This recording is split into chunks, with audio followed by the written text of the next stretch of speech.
Hello, तो मेरा नाम है अंजना और मैं हिमाचल के एक छोटे से डिस्ट्रिक्ट शिमला की रहने वाली हूँ। तो आज का वेदर है कुछ इस तरह से, धुंध पड़ी है और ये चल रहा है हमारा हमाम, जो कि मेरे चाचू जला रहे थे, पानी गर्म कर रहे थे और मैं और मेरी बहन निकल गए स्टॉल की तरफ तैयार होकर। और ये देखिए रास्ते की हाल, रास्ता आजकल थोड़ा, अभी कल रात को तो बारिश हुई थी लेकिन दिन को नहीं हुई। तो मैं पहुंच गई थी स्टॉल में और मैंने कर दी थी स्टॉल ओपन।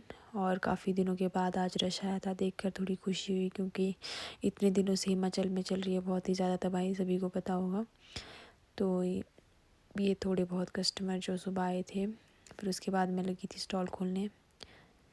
स्टॉल खोलने के बाद फिर थोड़ी धूप पट्टी कर दी, भगवान का नाम ले लिया और फिर थोड़े थोड़े कस्टमर आ रहे थे। आज काफ़ी दिनों के बाद थोड़ी होप मिली कि शायद काम होगा। और ये गलती से मेरे जूस में चाय गिर गई थी और ये हमारे पहले कस्टमर। फिर उसके बाद हम हो गए थे थोड़े वेले, उसके बाद कोई कस्टमर नहीं आए। उसके बाद आए थे थोड़े बहुत कस्टमर, लेकिन हम शूट नहीं कर पाए क्योंकि काम भी करना होता है।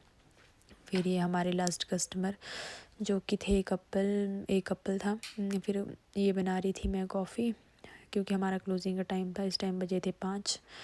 तो हम आजकल जल्दी बंद कर लेते हैं क्योंकि काम तो होता नहीं है, तो बेले रह के क्या करना है। और फिर बंदर भी होते हैं आजकल ज़्यादा, बंदर आधा सामान उड़ा के ले जाते हैं, मैगी वगैरह ऐसे ही ले जाते हैं उठाकर। तो हम जल्दी बंद कर लेते हैं, 5 बजे का टाइम है ये और मैं करने जा रही हूँ क्लोज़ दुकान। और ये हमारे लास्ट कस्टमर, मैंने इनको कॉफ़ी दी। कॉफ़ी देने के बाद फिर मैंने क्लोज़ कर दी थी अपनी स्टॉल और फिर मैं और मेरी बहन निकल गए थे घर की तरफ। और ये मेरी बहन बोल रही है हेलो दोस्तों दोस्तों। तो फिर घर पहुंचकर ये लगी थी अपना कुर्ता सिलने और बोल रही थी मैं प्रोफेशनल तो नहीं हूँ बट फिर भी मैंने काफ़ी अच्छा सिल लिया है। कोशिश तो मैं करती रहती हूँ थोड़ी बहुत। तो गाइस सबको कोशिश करनी चाहिए अपनी ज़िंदगी में, कभी हार नहीं माननी चाहिए, छोटी छोटी कोशिशों से ही बड़ी कामयाबी मिलती है। तो फिर मैं निकल गई थी कपड़े बदल कर किचन की तरफ।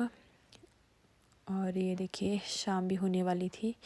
वेदर में तो आजकल धुंधी है, मौसम में धुंधी है। वैसे फिर मैं किचन में पहुंची, मम्मी और मासी बैठे हुए थे और मम्मी ने कुकर चढ़ाया था गैस पर और एक साइड चाय थी। मैंने चाय गर्म की और चाय पी और फिर मम्मी जला रहे थे आग। फिर मैंने सोचा थोड़ा बहुत काम कर लेती है, मुझे छींक आ गई थी क्योंकि मुझे एलर्जी है धूल मिट्टी से। तो मैंने थोड़ी बहुत सफाई की, डब्बे वगैरह अच्छे से रखे। और फिर शाम को मेरी छोटी बहन लगी थी खाना देने, खाना दिया। फिर उसके बाद मैं सो गई थी। आज की वीडियो के लिए इतना ही। आपको मेरी वीडियो कैसी लगी लाइक करें, कमेंट करें, शेयर करें। Thank you for watching, bye bye. मिलती हूँ नेक्स्ट वीडियो में।